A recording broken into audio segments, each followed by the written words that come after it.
Sa bawat pagrolyo ng Good News Camera, ang hanap natin, mga taong may mabubuting puso. May matarget kaya tayo sa ating eksperimento? Nitong nakaraang Hunyo, nag-viral ang post na ito ng isang netizen matapos siyang alipustahin at laitin ng driver ng pampasaherong jeepney na kanyang sinakyan. At ang dahilan daw, ang kanyang timbang? Videohan na lang kita, kuya. Videohan mo! Bakit? Ano po ba mo? Kwento niya, pagsakay daw nila sa jeep, tinignan daw siya ng driver at bigla na lang pinababa. Sige. Baba! Baba na, takot ka ng driver. Si tatay bigla po akong sinabihan na, "Baba, huy, baba ka." Ayaw ng misis ko, ayaw niya ng pasaherong mataba, bumaba ka daw. Sige po. Baba ko kayo. Sinubukan daw makipagdiskusyon ni Joy, pero ang driver, deadma at patuloy lang sa panlalait. Bawal yan, tay. Pagdidiskriminasyon yung ginagawa po ninyo. Baba! Baba na. From 8:19 p.m. to 8:30, yun po yung duration po nung pagdidiscriminate po sa akin ni tatay. Pero sa lahat daw ng sinabi ng driver, Nasaktan po ako sa sinabi ni tatay yung bumaba ka kasi bawal lang mataba sa jeep. Tinawagan ko po agad yung ate ko. Ate, binababa ako ng jeep, diniscriminate ako, ganyan po yung sinasabi ko sa ate ko. Sobrang nanliliit po ako nung gabing yun. ito ang social experiment natin ngayong Sabado. Kasama ang kasabwat nating plus-size woman na si Chris at kakutsyabang driver na si Ray. Isa lang ibabayad mo sa laki-laki mong yan. Grabe ka naman mo makapagsalita sa akin. Ang eksperimento, simulan na! Bayad ko, kuya. Ano to? Bayad ko po. Isa lang ibabayad mo, ang laki-laki mo. Tapos ito lang ibabayad mo. Bumaba ka na lang kaya, baka ma-flat pa yung gulo ko sa'yo eh. Grabe ka naman, kuya. Ang lalaking ito, hindi na komportable sa komosyong kanyang nasasaksihan. Dudublehin ko na lang po, kuya. Magkano po ba? Hindi, bumaba ka na lang. Kasi yun ang bayad mo pa lang. Ito na, kakatasa ka ng magsasalita ng doble pagka sinisita ka. Bumaba ka na lang. Habang isa pang babae ang sumakay sa jeepney. Tama po ba? Lugi ako sa'yo eh. Mataba mo na siya itong babayad mo. Dahil sa akin. Nabababa niya po ako. Baka na lang, baba ka na lang. Tila piniling magkibit-balikat ng mga target natin sa unang subok. Yung nakita niyo pong eksena, ano lang po yun? Parang actingan lang po. Kaya hindi ako nag-react kasi hindi ko alam yung kwento. Hindi ko alam kung saan siya nanggaling. Kung 20 pesos yung pera niya, konti lang naman ang kulang, dadagdagan ko sana. Si Helen, nais na raw sanang tumulong pero naunahan siya ng takot. Bakit kaya? Kasi nga, ako ang huling bababa sa anuhan niya eh, lilipuhan niya, doon ako bababa eh. Isip ko, baka pababain ako bigla din eh. Muli pang rumolyo ang Good News Camera. Kaya ang ating mga kasabwat, balik eksena na. Bayad po, kuya. Isa lang. Opo. Laki-laki mo eh. Isa lang ibabayad mo. Lugi ako sa'yo rito ah. Taba-taba mo eh. Tapos ngayon, ito lang ibabayad mo sa akin. Bumaba ka na lang kaya. Grabe ka naman, kuya. Laki-laki mo eh. Tinan mo oh. Papalap na ko yung gulong ko sa'yo eh. Bumaba ka na lang. Oh. Dudublehin ko na lang po, kuya. Eh, lugi ako sa'yo. Mapaplat pa ako sa'yo. Bumaba ka na lang. Grabe ka naman, kuya. Wala po bang mataba sa pamilya niyo? Hanggang ang lalaking ito, hindi na nakapagpigil. Meron ba kulang niya, boss? Magkano kulang? Hindi kasi yan eh. Matapos na, boss. Hindi, papabayin na lang namin. Laki-laki mo. Okay na. Mahalo po si ate, kawawa naman eh. Oras na para isang bulat na aktingan lang ang ganap. Kuya, sa GMA po kami, yung nakita niyo pong eksena, acting lang po namin yun.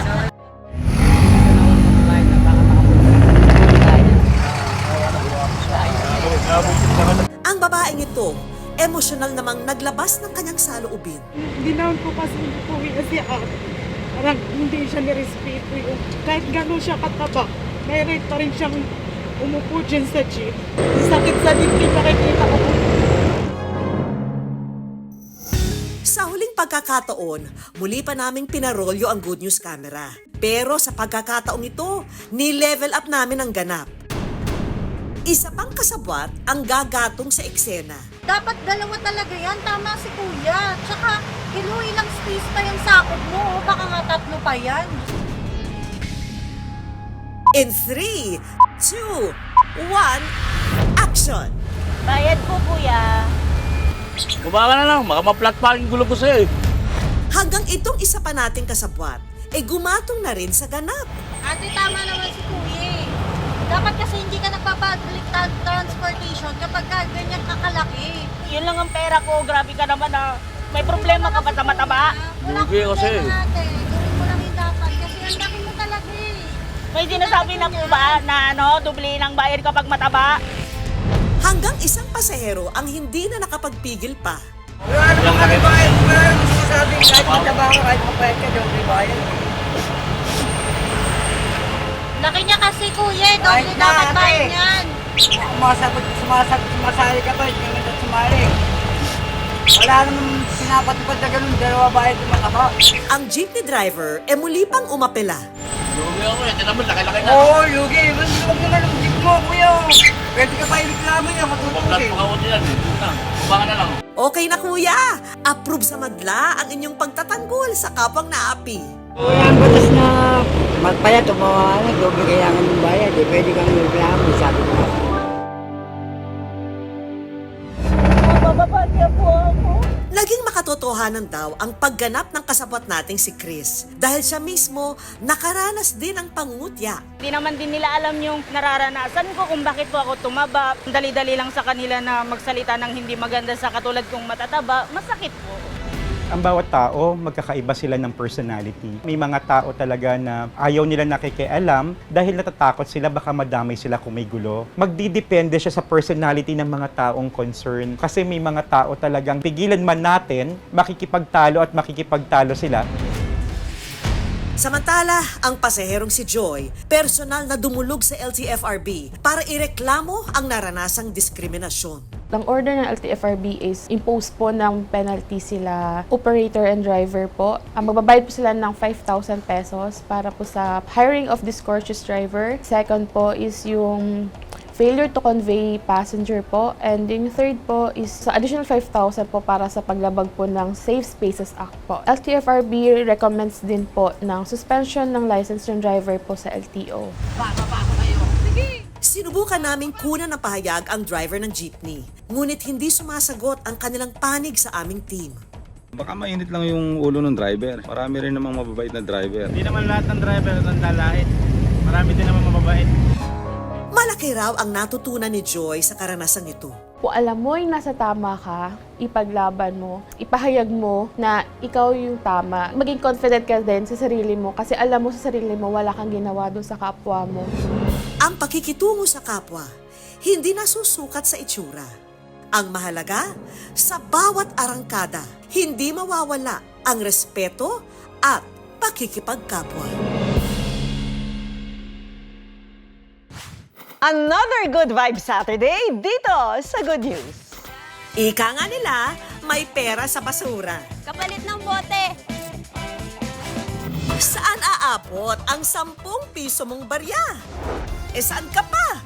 Pastil na! Gusto mo bang magkaroon ng 100,000 piso? Gaya ni Lola Urbana.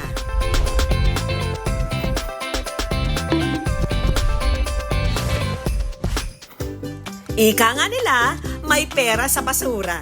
Sinong mag-aakalang sa pangongolekta ng basura nakatutulong ka na sa kalikasan, pati ang buhay mo, giginhawa? Isa sa pinakamalaking tapunan ng basura sa Metro Manila ang Smoky Mountains sa Tondo, Maynila. Pero para sa nakilala naming si Julian, oportunidad ang mga basurang ito sa pangarap na pag-asenso. Ang mga transaksyon nagaganap sa bangkong ito. Not your usual bank ha, ito ang non-government organization na plastic bank. Kung saan ang kada hulog mo ng basura, may kabayaran mula sa kanila. O di ba, bongga? At para patunayan kung may pera nga ba sa basura, susubukang mangolekta ng basura ng ating kapuso at sparkle artist na si Althea Ablan. Ayan ate, Ate Julian. Gusto ko ma-experience yung ginagawa mo, yung pangongolekta ng plastic bottles. Tara po. Saan ba tayo pupunta, Ate Julie? Pupunta po tayo kung saan po namin kinukuha yung mga plastic bottle na binibenta po namin dito sa junk shop. Ang sidecar na ginagamit nila, bigay rin daw ng organisasyon. So, gano'n nyo na po katagal ito nagagawa? Almost 15 years. Opo, kasi po 15 years na po kami nagsasama. Dahil sa pamamasura, nabigyan nila ng edukasyon ang mga anak. Doon po namin na pag-aral yung mga anak namin hanggang sa ngayon, pambaon, sa mga bata, pambili ng bigas, ng mga ulam. Okay lang po kahit namamasura sila mama. At least nakakain kami at saka nakakapag-aral kami ng mabuti. Samantala, mukhang nakatulong yata ang kasikatan ni Althea para makarami sila ng kolekta. Hello, kapalit ng bote. Salamat po, ate. Iya. Ay, sige po, salamat po. Dami pa. At ngayon, nandito kami sa isang building kung saan madalas nangongolekta si Ate Julie ng mga plastic bottle. So, kaya ba namin kaya punuin itong isang sako? Kaya, let's go. Papasok na kami, guys. Hello po. Magandang umaga po. Eto, pwede ba to? Eto po. Aba si Althea, mukhang hindi napagod ah. Sige, ito po. Pag hindi na po nila nagagamit, tinatapon. Ang sisterito, bahay-bahay ang pangongolekta. Ang isang sako, hindi lang basta napuno, kundi sumobra pa. Mother Earth is so proud. Grabe, kahit nakakapagod, pero para sa mga Save the Earth, di ba? Naniningil po ba kayo or binibigay nyo lang po sa kanila? Binibigay na lang po sa kanila, hindi po kami naniningil. Bakit po libre lang ninyo binibigay? Para din po makatulong din po sa kanila. Good job, guys! Oh, tingnan mo Ate Julie, ang galing natin. Tignan nyo guys, umalis kami kanina na wala pa tong laman, pero ngayon, ang dami na. Puno-puno na tong sidecar. Di ba Kuya Ray? Ang galing natin doon. At ngayon, pupunta na tayo sa junk shop. Bahagi rin ng plastic bank ang mga junk shop owner na kagaya ni Magda. Trabaho naman nilang i-deliver sa organisasyon ang mga nakolektang basura. Dito, nakatulong na sila sa kalikasan, may incentives pa. 30 years na po kami nag-ooperate ng junk shop namin. Lahat kami magkakapatid kasi wala namang ibang pinagkakakitaan si nanay kundi itong junk shop lang. So, dito kami na pinag-aral hanggang nakapagtapos. Pagdating sa junk shop, unang kinilo ang mga nakolekta ni Althea. Nakailang kilo kaya siya? Yan, 3 kilo. Dahil dyan, mission accomplished ka ngayong araw, Althea. Oh, ayan. So, ito yung kinita namin sa pangongolekta namin ng basura. Ayan, syempre, itong kinita ko ngayon, walang iba kundi para kay Ate Julie. Salamat. Ayan, Ate Julie, itong kinita ko. At alam ko namang pareho natin pinaghirapan. Para sa'yo talaga yan. Salamat po. Yan, salamat din Ate Julia sa experience at sana patuloy ka lang lumaban sa araw-araw mong buhay at mapalaki mo ng maayos yung mga anak mo. Araw-araw na pagkain para sa mga anak. Tama yan. Nasa 250 to 350 pesos kada araw ang kinikita ni Julie sa pangongolekta ng basura. At dito sila umaasa. Ayon sa isang report ng Earth.org Philippines, noong 2019, ang Pilipinas ang may pinakamalaking plastic waste volume na itinatapon sa karagatan. Para mahikayat ang mga komunidad at negosyo na kolektahin ang mga plastic na basura, itinatag ang Plastic Bank noong 2019 sa Pilipinas. Hindi namin pinapakilaman masyado ang presyo. Kumbaga yung market value niya, ano yan, given yan, kung ano yung takbo ng merkado. Pero dahil naging member sila, sumunod sila dun sa mga alituntunin namin, sumunod sila dun sa mga sistema, meron silang tinatawag na rewards at saka insentibo. Ang isa sa mga requirement namin, dapat yung member, digital wallet, may paraan na pwede naming maibigay yung incentive digitally. Hindi lang basta-basta nagkakaroon ng kita at hanap buhay ang mga miyembro. Malaking bagay din ang nagiging ambag nito sa kalikasan. Dahil sa tulong na ibinigay ng plastic bank kay Julian, naipaayos na nila ang kanilang munting bahay na noon ay binaha. Ito po, yung ngayon po na bahay na po namin pansamantala, bumaha naman po, hindi po siya naaabot ng baha.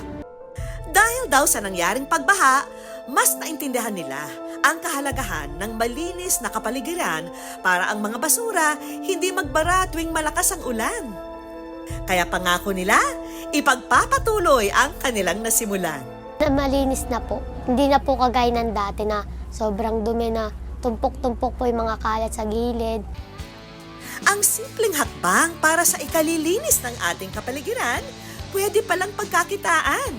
Hindi ka lang kumikita, nakakatulong ka pa kay Inang Kalikasan. Thank you, Ate Julie. Saan aabot ang 10 piso mong barya? Dito sa pwestong ito, kung saan sa halagang 10 piso, may kanin ka na, may ulam ka pa. Kaya naman mapa estudyante, empleyado o kahit tambay sa kanto, go-to panlaman siya nito. Saan ka pa? Pastil na! Hindi ito sa Quiapo kundi sa Dapitan, kung saan dinarayo ang pastil na specialty raw ng 21 anyos na si Yuan. Bukod sa halagang 10 piso, masarap na, malinis, at saka busog ka na agad. Nandun pa rin yung pinakalasa niya kahit budget meal yung presyo. Pero ang pagtitinda ng pastil, hindi lang daw basta pastime. Si Yuan kasi, meron daw matinding pinag-iipunan. Ang kanyang edukasyon. Nag-stop po ako ng 2 years and bala ko po kasi sanang mag-apply na po ngayon sa public school para yung mga iniipon kong mga kinikita ko sa pastil is pangbaon na lang sa pasukan. Dati raw kasing scholar sa isang private school si Yuan. Kumuha siya ng kursong civil engineering. Pero dahil hindi raw niya naabot ang kailangang grado, natanggalan siya ng scholarship. Lumaki raw si Yuan at kanyang kapatid na nag-aaral sa private school. Ang kanilang mga pangangailangan, iginagapang mag-isa ng kanilang ina na isang call center agent. Pero nang tumuntong daw sa senior high ang nakababatang kapatid at si Yuan naman sa kolehiyo, nagsimula raw mahirapan sa pagbabudget ang kanilang ina. Bilang panganay, pinili raw ni Yuan na suportahan na lang ang sariling pag-aaral. Nung nag-stop po ako, nagpastil po muna ako ng mga 5 months po ata. Tapos nung pagpasok po ng 2023, naghanap na po ako ng work, which is sa fast food crew na po. Ayun po. Then nag-10 months po ako doon. Naghanap po ako ng work sana sa call center. Ang tagal po ng tawag. Sobrang hirap para sa single mom na hindi mo sila mapag-aral. Kaya hindi ko rin kung paano ko sila pag-aaralin. Pero, syempre, kailangan mo kasi din, kahit na parang hindi mo na kaya. Kailangan mo pa rin talagang humanap ng paraan. Pero hindi naging madali para kay Yuan ang pagiging working student. Kaya makalipas lang ang ilang buwan, nagdesisyon siyang huminto na muna sa pag-aaral. Yung pinaka-struggle siguro na ko is yung pagsabayin yung gastos nung pag-ambag sa bahay tsaka sa savings. Pangako ni Yuan sa sarili, hindi niya sasayangin ang panahong siya ay nahinto. Sa halip ay mag-iipon siya ng pera para muling makapasok. Dito na niya naisipang magluto at magbenta ng pastil. Bakit nga ba pastil? According sa tito ko, siya po kasi talaga yung may idea ng pastil. Gusto po kasi namin talaga yung pangtawid gutom. Affordable siya ng kahit sino. Hindi raw basta-basta ang paggawa ng pastil. So una, ito pong chicken breast natin is lalagay natin dito upang pakuluin natin siya ng 20 minutes. Mula sa pagpapakulo ng manok, hanggang sa mabusising paghihimay, at muling pagluluto rito hanggang matuyo at manuot ang timpla. Lulutuin mo siya ng 10 to 15 minutes para yung sauce talaga na is kumapit. Isama mo pa ang pagbabalot. Mahigit 100 pastil ang ginagawa ni Yuan araw-araw.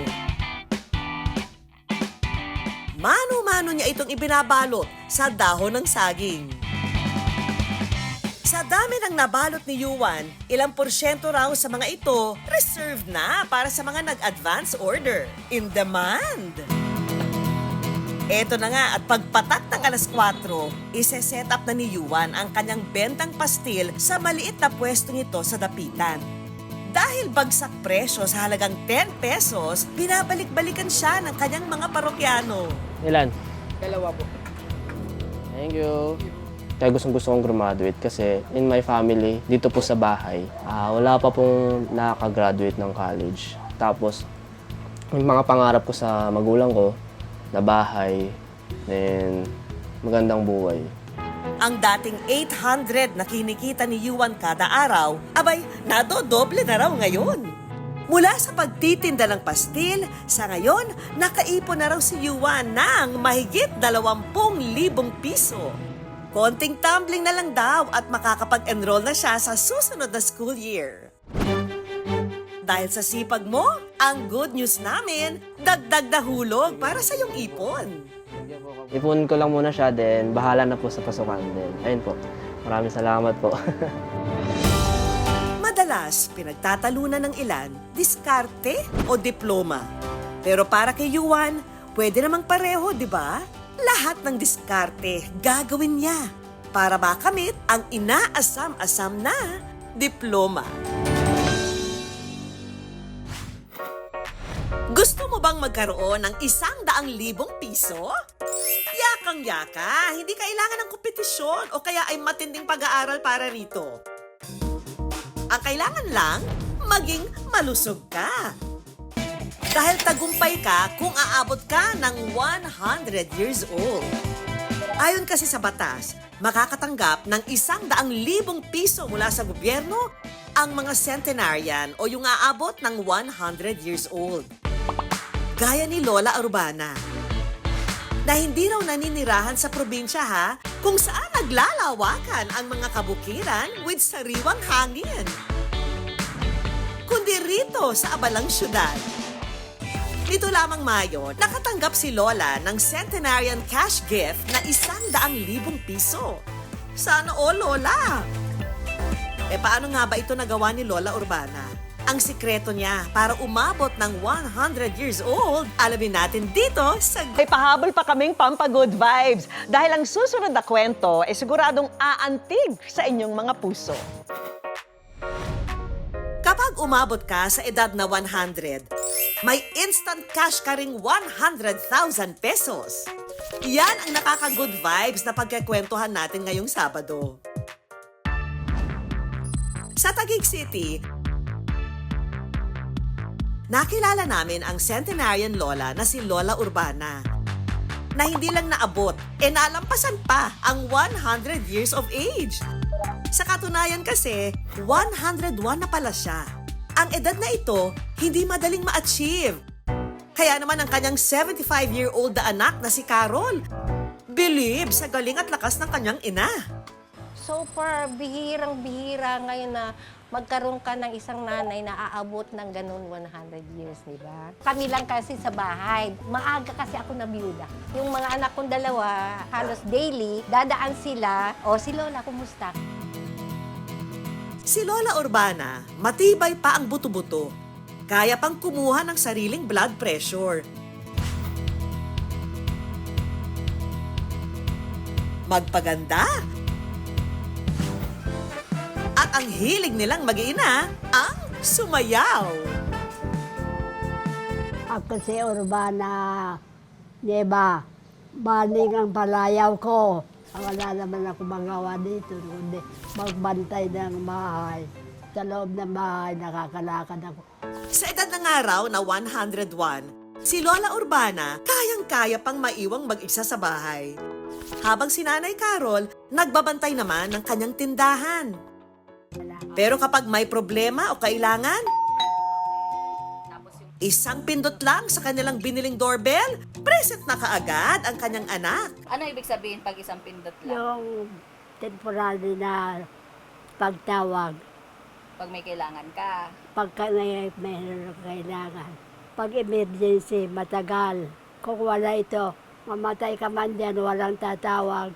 Lubos daw ang pagpapasalamat ng pamilya sa mahabang buhay ni Lola. Kaya ang centenarian cash gift na 100,000 piso, ginamit nila ito para i-celebrate ang 101st birthday ni Lola. Yung 40,000, kinuha namin dun yung mga ibang mga expenses at yung hiniling niyang kutsyon, yung pera na nasa amin. Yan, isend natin sa bangko. Around 6, I think it's 60 or ano, para pang ano lang, alam mo na, pag nangailangan. Si Lola Urbana, tubong tarlak daw talaga. Kaya naman lumaki raw siyang aktibo at sanay magbanat ng buto. Nagtatrabaho ako sa bukid. Nagkaalaga ako ng kalabaw at saka yung kabayo. Nagtatanim ako ng palay. Ang sipag ni Lola, nadala pa raw hanggang Maynila. Dati rin kasi siyang nagtrabahong checker sa isang laundry shop. Pabalik-balik din daw siya ng Tarlac dahil karamihan ang kanyang kamag-anak doon naninirahan. Sa edad niya na nga raw noon na 90 years old, kaya pa raw niyang bumiyahe sa bus ng mag-isa. Pero ngayong medyo hirap nang maglakad si Lola, hindi na raw siya nakakauwi sa kanila. Kung may mahihiling pangaraw siya sa edad na 101, ito ay ang muling makita ang mga kapatid niya. Kaya naman para mapangiti si Lola, may sorpresa kaming video call para sa kanilang magkakapatid. Ito, bunso, Anita. Ito si Reynalda, pangalawa sa bunso, sumunod sa bunso. Ito, pangatlo, Basilia. Andito kami sa Amapola. Kumusta na niya? Mag-iingat lang kayo dyan. Balang araw, magkikita rin tayo. Marami rin daw ang bumilib sa kanilang pamilya. Maski ang anak na si Nanay Carol, looking young at 75. Mer, tandaan mo, kahit minsan nagagalit ako, ibig sabihin, hindi kita mahal. Mahal na mahal kita, Mer. Mahal kita, hindi kita iiwan, Mer. Yan ang tandaan mo. Andito lang ako lagi. Mahal na mahal din kita dahil ikaw nag-aalaga sa akin.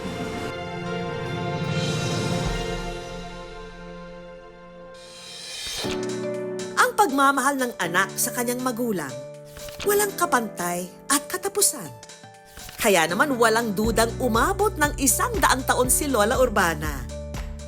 Dahil sa pagmamahal ng mga taong nakapaligid sa kanya. Pero Lola Urbana, ano ba ang tip nyo para sa mahabang buhay gaya nyo? Huwag sila mainom para humabang buhay nila. Pagkainom niya maglalasing, siyempre nakakasira sa katawan nila. Yung hindi kumain sila ng gusto, huwag sila pag-ano ng abuso sa katawan nila. O ayan mga kapuso, huwag makakalimot sa mga payo ni Lola Urbana. Dahil matandang kasabihan man, pero ika nga nila, papunta ka pa lang, pabalik na sila. Isang siglong paghanga po para sa inyo, Lola. Para sa iba pang mga kwentong may puso, inspirasyon at good vibes, i-follow lang ang Facebook page ng Good News at GMA Public Affairs. Mag-subscribe na rin sa GMA Public Affairs YouTube channel. Don't forget to hit the bell button for our latest updates. Naway naantig po ang inyong mga puso sa mga nakaka-good vibes naming kwento. Magkita-kita ulit tayo sa susunod na Sabado. Ako po si Vicky Morales at tandaan, basta puso, inspirasyon at good vibes, siguradong good news